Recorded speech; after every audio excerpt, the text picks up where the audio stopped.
السلام عليكم ورحمة الله وبركاته. الحمد لله نحمده ونستعينه ونستغفره ونعوذ بالله من شرور أنفسنا ومن سيئات أعمالنا. من يهد الله فلا مضل له ومن يضلله فلا هادي له. ونشهد أن لا إله إلا الله وحده لا شريك له. ونشهد أن سيدنا وحبيبنا ومولانا محمدًا عبده ورسوله الذي أرسله بالحق بشيرا ونذيرا وداعيا إلى الله بإذنه وسراجا منيرا. فقد قال الله تعالى في كلامه المجيد والفرقان الحميد: أعوذ بالله من الشيطان الرجيم. بسم الله الرحمن الرحيم. ألف لام ميم. ذلك الكتاب لا ريب فيه هدى للمتقين الذين يؤمنون بالغيب ويقيمون الصلاة ومما رزقناهم ينفقون. وقال تعالى: إن الله وملائكته يصلون على النبي يا أيها الذين آمنوا صلوا عليه وسلموا تسليما. اللهم صل على مولانا محمد وعلى آل سيدنا.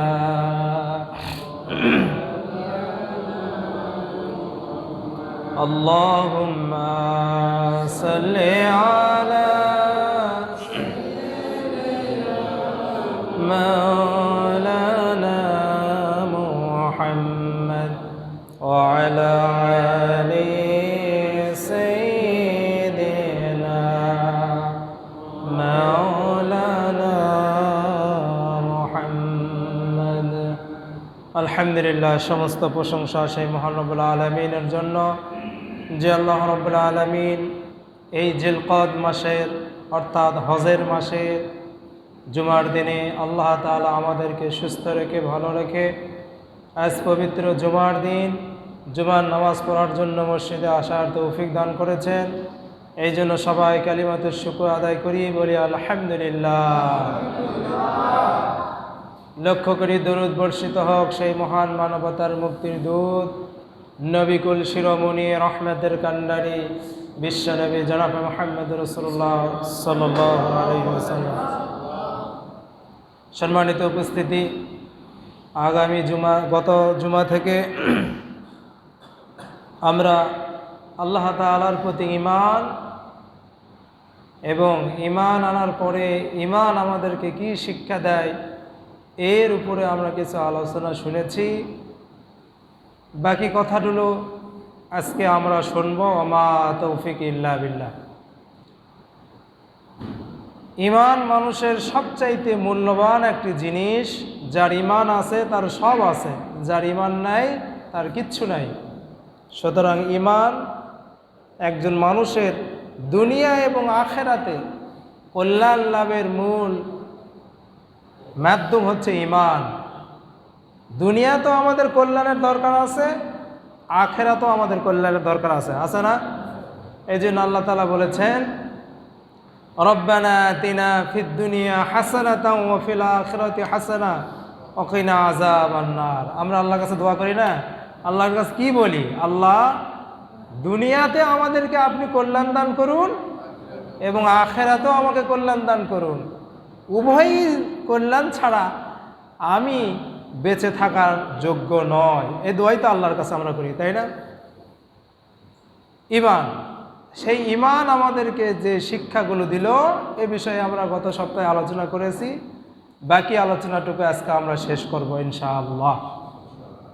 আল্লাহ তাআলা বলেন, আলিফ লাম মিম, সূরা বাকারা, হরফে মুকাত্তা, আয়াতে মুতাশাবিহা, বিচ্ছিন্ন হরফ, বিচ্ছিন্ন আয়াত, যার অর্থ আল্লাহ এবং রসুল ছাড়া কেউ জানে না। জালিকাল কিতাব, এই একটি কিতাব যা তোমাদের কাছে অবতীর্ণ করা হয়েছে, হুদাল্লিল মুত্তাকিন, এবং এটা হেদায়েতের জন্য, মুত্তাকিদের জন্য হেদায়েত। এখন মুত্তাকি কারা?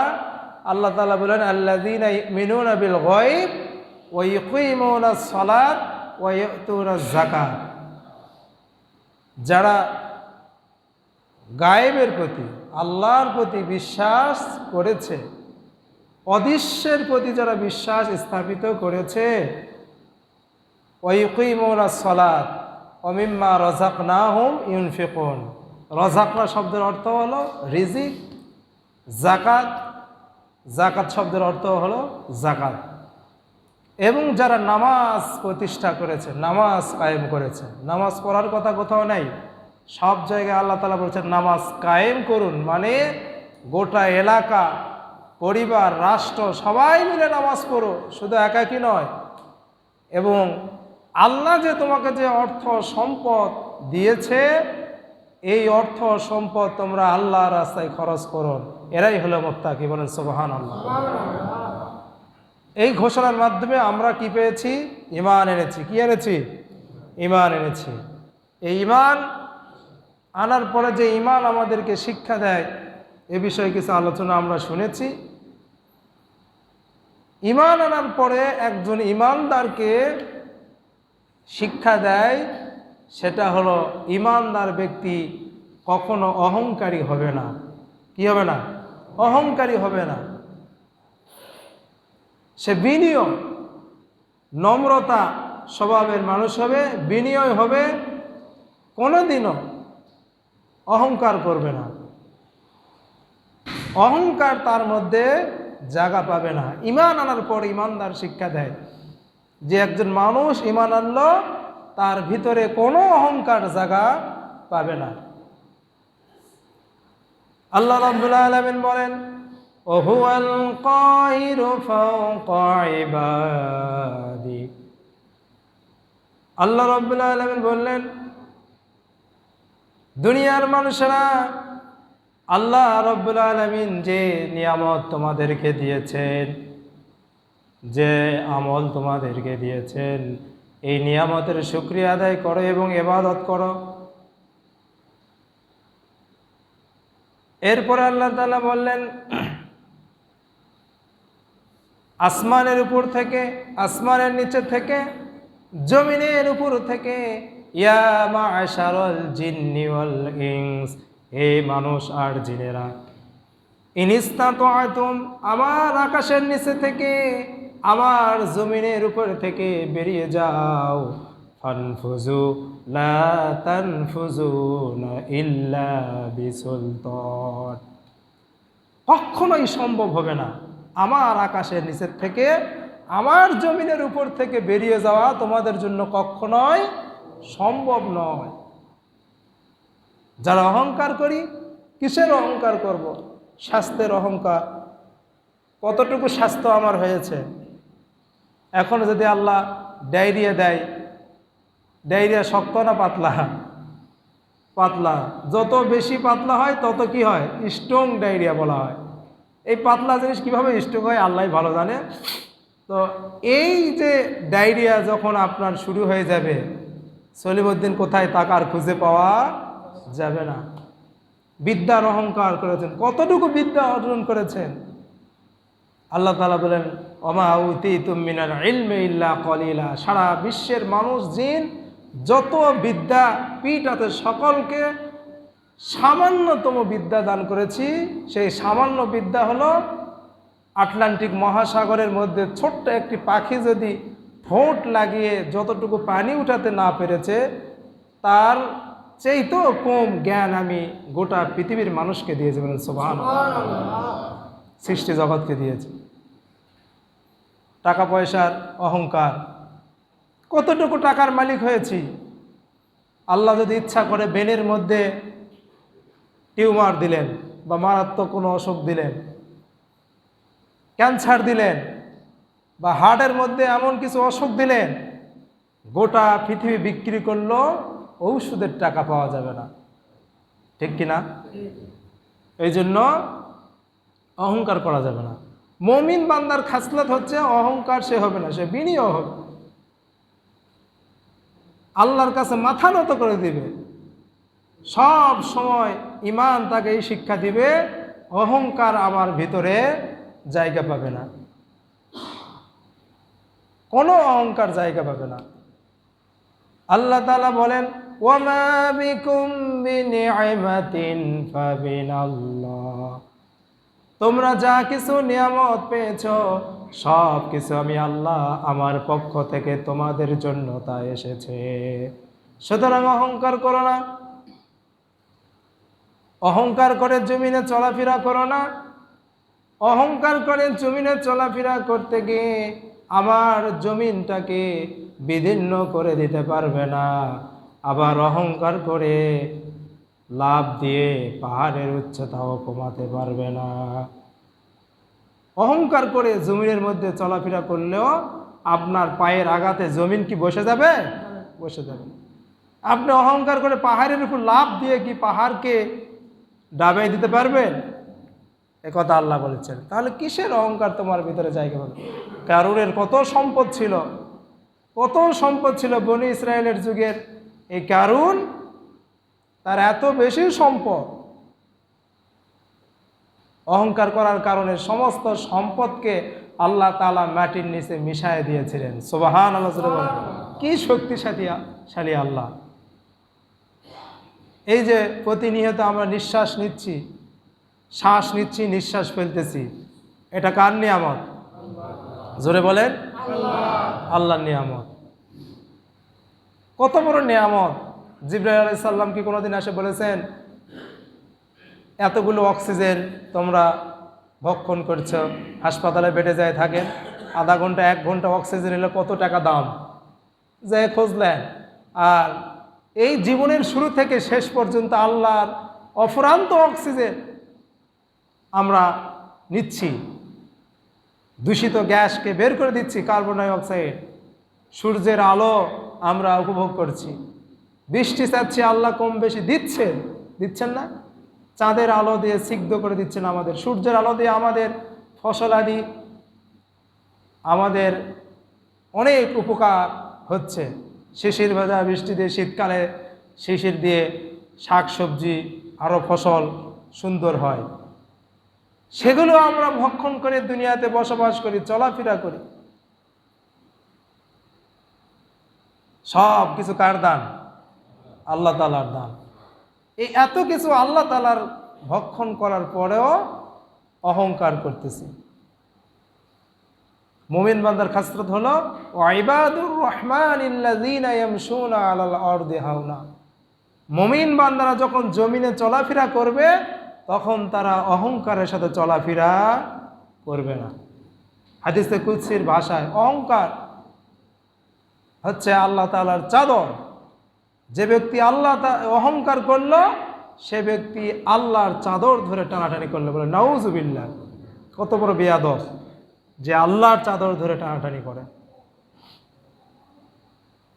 শুধুমাত্র কেবলই অহংকার করার মালিক একজন, তার নাম কি? আল্লাহ। আল্লাহ ছাড়া কেউ অহংকার করতে পারবে না। ক্ষমতার অহংকার, টাকা পয়সার অহংকার, বিদ্যার অহংকার, স্বাস্থ্যের অহংকার, ধন সম্পদের অহংকার, কত অহংকার আমাদের সমাজের মানুষের আচরণে নাই। এই অহংকার করার যোগ্যতা একমাত্র কার? বলেন কি হবে? আল্লাহর নাম বলতেও আপনাদের মনের ভিতরে একটু, আল্লাহ ছাড়া অহংকার করার যোগ্যতা কারো নাই। মুমিন বান্দাকে ঈমান আনার পর যে শিক্ষা দিল, সেটা হলো ঈমান এনেছো তুমি সব সময় নিরহংকার ভাবে চলাফেরা করো, অহংকারের সাথে চলাফেরা করো না। এরপরে শিক্ষা হলো একজন মুমিন বান্দা কখনো হতাশা ব্যর্থ হয় না, সে নিরাশ হয় না। ভরসা করে কার উপরে? আল্লাহর উপরে ভরসা। সব সময় আল্লাহ তাআলার উপরে ভরসা করেন, আল্লাহ ছাড়া কারো উপরে ভরসা করে না, নিরাশ হয় না, হতাশ হয় না। ইয়াকুব আলাইহিস সালাতু ওয়াস সালাম প্রাণ প্রিয় সন্তান ইউসুফকে হারিয়ে তিনি নিরাশ হয়ে যান নাই, হতাশ হয়ে যান নাই। ইউসুফ নবীর ভাইয়েরা তাকে ষড়যন্ত্র করে কুয়ার মধ্যে ফেলে দিল, আর ছাগলের রক্ত জামার মধ্যে মাখিয়ে ইয়াকুব নবীর কাছে গিয়ে বললেন, আব্বাজান, আপনার কলিজার টুকরা ইউসুফকে বাঘে খেয়ে ফেলে দিয়েছে, এই তার ছিঁড়া কাপড়, রক্ত মাখা জামা কাবা। ইয়াকুব আলাইহিস সালাতু ওয়াস সালাম ধৈর্য ধারণ করলেন, নিরাশ হলেন না, হতাশা হলেন না, কারণ তিনি জানে তিনিও নবী, ইউসুফও নবী। একজন নবীর খবর একজন নবী অবশ্যই জানবেন, আর তাদের কাছে ওহী নাজিল করা হয়েছিল, কারণ ইউসুফ নবী মিশরের প্রেসিডেন্ট হবেন, আর এর আগে ইউসুফ কখনো মৃত্যুবরণ করতে পারে না। আল্লাহ তাআলার কথা কখনোই ভুল হবে না। সুতরাং ভাইয়েরা হিংসা করে ষড়যন্ত্র করে কুয়ার মধ্যে ফেলে দিয়েছিল, এটা ইয়াকুব নবী বুঝতে পেরেছিলেন, হতাশ হয় নাই, নিরাশ হয় নাই, সঙ্গে সঙ্গে বলেছেন, ফাসবরুন জামিলুন আসাল্লাহু আইয়াতিয়া বিহিম জামিআ। ধৈর্য ধারণ করলাম। ইয়াকুব আলাইহিস সালাম বললেন, ফাসবরুন জামিল, আমি সবরে জামিল, উত্তম ধৈর্য ধারণ করলাম, আমি নিরাশ হলাম না। আমার আল্লাহ অবশ্যই আমার ইউসুফকে আমার কাছে ফিরিয়ে দিবেন। সুবহানাল্লাহ। ইউসুফ আলাইহিস সালামকে তার পিতার কাছে ফিরে দেয় নাই? কি বলেন, দেয় নাই? সুতরাং আমরা কখনো আল্লাহ ছাড়া কারোর উপরে কোনো ভরসা করব না, এবং হতাশ হব না, নিরাশ হব না। আল্লাহ তাআলা আর এক জায়গায় বলেন, কুল ইয়া ইবাদিয়াল্লাযীনা আসরাফু আলা আনফুসিহিম লা তাকনাতু মির রাহমাতিল্লাহ। হে নবী, আপনি বলে দেন, যারা নিজেদের উপর জুলুম করেছেন, গুনাহ করেছে, পাপ করেছে, অন্যায় করেছে, চুরি করেছে, ডাকাতি করেছে, হত্যা করেছে, জেনা করেছে, মদ খেয়েছে, নেশাগ্রস্ত হয়েছে, কুফরি করেছে, বড় বড় গুনাহ যারা করেছে, হে নবী আপনি তাদেরকে বলে দেন, লা তাকনাতু মির রাহমাতিল্লাহ, আল্লাহর রহমত থেকে তোমরা নিরাশ হইও না। তুমি কত গুনাহ করেছ, তোমার গুনাহ যদি হয় পাহাড় সমান, তাহলে আমার আল্লাহর রহমত তো আকাশ সমান, আর তোমার গুনাহ যদি আকাশ সমান হয়, আল্লাহর রহমত আরশে আজিম ভেদ করেছেন। সুবহানাল্লাহ। সুতরাং গুনাহ করার পরে হতাশ হওয়া যাবে না, নিরাশ হওয়া যাবে না। আল্লাহ রাব্বুল আলামিন গুনাহগার বান্দাকে, হতাশগ্রস্ত বান্দাকে ডাক দিয়ে বলেন, ও আমার হতাশগ্রস্ত বান্দারা, তোমরা যারা চুরি করেছো ফিরে আসো, গুনাহ করেছো ফিরে আসো, জেনা করেছো ফিরে আসো, মিথ্যা কথা বলেছ, ফিরে আসো। বান্দারে, চোখের পানি ফেলে আমাকে সেজদা দে। চোখের পানি ফেলে আমি আল্লাহকে আল্লাহ বলে ডাক দেয় আর সেজদা দিলে আমি আল্লাহ তোমার জীবনের সমস্ত গুনাহগুলোকে মাফ করে দিব। ইন্নাল্লাহ লা ইয়াগফিরুয যুনুবা জামিআ ইন্নাহু হুয়াল গফুরুর রহিম। হে আমার বান্দা, জুলুম করেছো, নিজের উপর অত্যাচার করেছো, আমি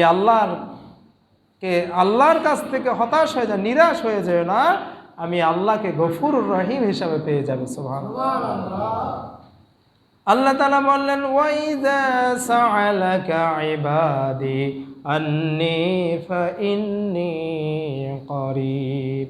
আল্লাহকে ডাক দিলে মাইক লাগে না, আল্লাহকে ডাকতে চিৎকার করা লাগে না, আল্লাহকে ডাকতে হলে কারো অনুসরণ করা লাগে না, কারো কাছে যেতে হয় না, কোনো জায়গাও যেতে হয় না। কোনো বান্দা যদি হৃদয়ের গভীর কন্দর থেকে আল্লাহকে আল্লাহ বলে যদি ডাক দেয়, আল্লাহ রাব্বুল আলামিন বলেন, আমার বান্দা গুনাহ করেছে, অপরাধ করেছে, নিরাশ হয়নি, আমি আল্লাহকে ক্ষমাশীল হিসাবে জানার পরে ওই আল্লাহ যদি আমি আল্লাহকে আল্লাহ বলে একটি ডাক দেয়, বান্দা একবার আল্লাহ বলে ডেকেছে, আমি আল্লাহ 70 বার বান্দার ডাকে জবাব দেই। আল্লাহকে একবার বলে ডাকলে আল্লাহ কয়বার জবাব দেয়?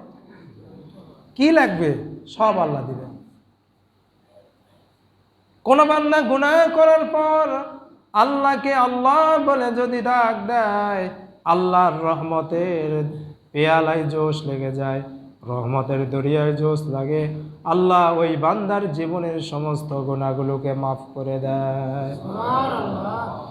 ومن يعمل سوءا أو يظلم نفسه ثم يستغفر الله يجد الله غفورا رحيما।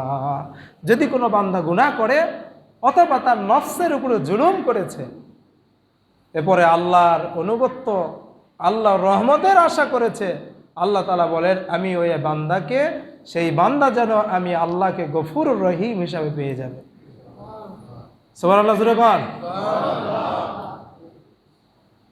সুতরাং গুনাহ করার পর কোনো হতাশ হওয়া যাবে না, নিরাশ হওয়া যাবে না, আল্লাহকে ডাক দিবেন। আল্লাহ তাআলা বললেন, ওয়া নাহনু আকরাবু ইলাইহি মিন হাবলিল ওয়ারিদ। তোমার যে শাহরগের উপরে তোমার এই মাথাটা দাঁড়িয়ে আছে, এই শাহরগের এই মাথার কাছে তো এই রগের চাইতেও আমি আল্লাহ বান্দার বেশি নিকটে আছি। এই রগের চাইতেও আল্লাহ বান্দার বেশি নিকটে। তুমি কি করো না করো সব কে জানে? আল্লাহ জানে। এবং তোমার ডাক আল্লাহ শুনে না? শুনে না? আল্লাহ তাআলা বললেন, উদউনি আস্তাজিবু লাকুম। বান্দা আমাকে ডাকো, আমি তোমার ডাকে সাড়া দিব। কোন বান্দা আল্লাহকে যদি ডাকে, আল্লাহ ইয়া রহমানু ইয়া রহিমু ইয়া হাইয়ু ইয়া কাইয়্যুম, যদি কোনো বান্দা গুনাহ করার পরে অনুতপ্ত অনুশোচনা বোধ করে গভীর রাত্রে তাহাজ্জুদের নামাজে চোখের পানি 2 ফোঁটা ফেলে বলে, আল্লাহ জীবনে কোনো গুনাহ করেছি, ইয়া আল্লাহু ইয়া রহমানু ইয়া রহিমু ইয়া হাইয়ু ইয়া কাইয়্যুম। এভাবে আল্লাহকে যদি কোনো বান্দা গুনাহ করার পর যদি আল্লাহকে সেজদা দেওয়া অবস্থায় এভাবে যদি ডাকতে থাকে, আল্লাহ রাব্বুল আলামিন বলেন, আমি ওই বান্দার জীবনের সমস্ত গুনাহগুলোকে মাফ করে দিব। দুনিয়ার শাস্তি দেখেন, কোন মানুষ যদি চুরি করে, ডাকাতি করে, দুনিয়ার আইনের শাস্তি হলো তাকে 6 মাসের জেল দিবে। কিন্তু তার থানার যে ব্ল্যাক লিস্ট আছে, অপরাধীদের যে ব্ল্যাক লিস্ট আছে, এই ব্ল্যাক লিস্ট থেকে তার নাম কখনো কাটা যায় না। কিন্তু আল্লাহর সিস্টেম কি? যদি কোনো বান্দা গুনাহ করে, তওবা করে আল্লাহর কাছে গুনাহ মাপ চায়, আল্লাহ তাআলা বললেন আমি তার গুনাহ শুধু মাফ করি না, তার গুনার খাতা থেকে তার নামটাও মুছে ফেলে দেই। সুবহানাল্লাহ। এবং আয়াতের মধ্যে আল্লাহ বলেন যতগুলো গুনাহ সে করেছিল আবার ততগুলো গুনাহকে আমি সওয়াব দ্বারা পরিপূর্ণ করে দেই। সুবহানাল্লাহ। ইল্লা মান তাবা ওয়া আমানা ওয়া আমিলা আমালান সলিহান, তার ততগুলো গুনাহকে আমি সওয়াব দ্বারা পরিবর্তন করি। সুতরাং আল্লাহ নামের মধ্যে কত মধু, কত ভালোবাসা, কত দয়া। একবার আল্লাহ বলে যখন ডাক দিবেন আপনার হৃদয়ে আন্তা প্রশান্তি পাবেন, পাবে না? এই জন্য গুনাহ করার পর হতাশ হবেন না, নিরাশ হবেন না। মুমিন বান্দা কখনো, ইমানদার তাকে এই শিক্ষা দিবে যে কখনো হতাশগ্রস্ত হবে না, নিরাশ হবে না, সব সময় আল্লাহর রহমতের আশায় থাকবে। আল্লাহ ছাড়া চাওয়ার কোনো জায়গা নাই, আছে নাকি? কোনো জায়গা নাই। এবং বিপদে আপদে সব সময় ধৈর্য ধারণ করতে হবে। কি করতে হবে? কঠিন বিপদেও নবী রাসূলুল্লাহ ধৈর্যের পরীক্ষা দিয়েছেন এবং আমাদেরকেও শিক্ষা দিয়ে গিয়েছেন। হযরতে মূসা আলাইহিস সালাতু ওয়াস সালাম, ফেরাউনের বাহিনী 3 দিক থেকে মূসা নবীকে ধাওয়া করেছে। ঘটনা আমরা সবাই জানি, তারপরেও স্মরণ করে দেই। ফেরাউনের বাহিনী মূসা নবীকে 3 দিক থেকে ধাওয়া করেছে। সামনে অতল দরিয়া, সমুদ্রের পানি থই থই করছে। মূসা আলাইহিস সালাতু ওয়াস সালামের সঙ্গী সাথীরা বললেন, ক্বালা ইয়া মূসা ইন্না লামুদরাকুন, হে মূসা সামনে সমুদ্র, 3 দিক থেকে সন্ত্রাসীরা আমাদেরকে ধাওয়া করেছে, পালাবার তো রাস্তা নাই। তখন মূসা আলাইহিস সালাতু ওয়াস সালাম ধৈর্য ধারণ করলেন, কঠিন ধৈর্য ধারণ করলেন এবং আল্লাহর উপরে তাওয়াক্কুল করলেন। মূসা আলাইহিস সালাম বললেন, কাল্লা, কখনো নয়, ইন্না মাইয়া রব্বি সায়াহদিন, অবশ্যই আমার আল্লাহ আমাকে পথ দেখাই দিবেন। সুবহানাল্লাহ। মূসা আলাইহিস সালাম কি বিপদে পড়েছিলেন না পথ পেয়েছিলেন? আল্লাহ তাআলা জবাবে বলে দিলেন, মূসা তোমার হাতের যে লাঠিখানা আছে, এই লাঠি এমন একটি লাঠি, ফেলে দিলে সাপ হয়ে যাবে, তুমি যা ইচ্ছা তাই করতে পারবে। ওই লাঠি দ্বারা দরিয়ার মধ্যে আঘাত করো। আল্লাহর হুকুমে মূসা আলাইহিস সালাম আল্লাহর নাম নিয়ে দরিয়ার মধ্যে আঘাত করলেন। সঙ্গে সঙ্গে সমুদ্রের মধ্যে 12টি রাস্তা হয়ে গেল, আর এক একটি সমুদ্রের পানিকে পাহাড় সমান উঁচা করে দিলেন আল্লাহ তাআলা। মূসা আলাইহিস সালাম দরিয়া পার হয়ে চলে গেলেন। ফেরাউন এসে দেখে, মাশাআল্লাহ, মূসা আলাইহিস সালাম তো সমুদ্রের মধ্যে জাদু করেছে, ঈমান আনলে না। কপালে তার ঈমান নাই, কপালে তার হেদায়েত না থাকার কারণে আল্লাহর এত বড় নিয়ামত দেখার পরেও সে ঈমান গ্রহণ করতে পারলেন না। ফেরাউনের দলবল নীল নদের মধ্যে, সেই সমুদ্রের মধ্যে আল্লাহ রাব্বুল আলামিন তাদেরকে চুবাইয়া মেরেছিলেন, মেরেন নাই? আর ভরসা করেছিলেন মূসা আলাইহিস সালাম, ধৈর্য ধারণ করেছিলেন কার প্রতি? আল্লাহর প্রতি, আল্লাহর প্রতি। শেষ যেটা,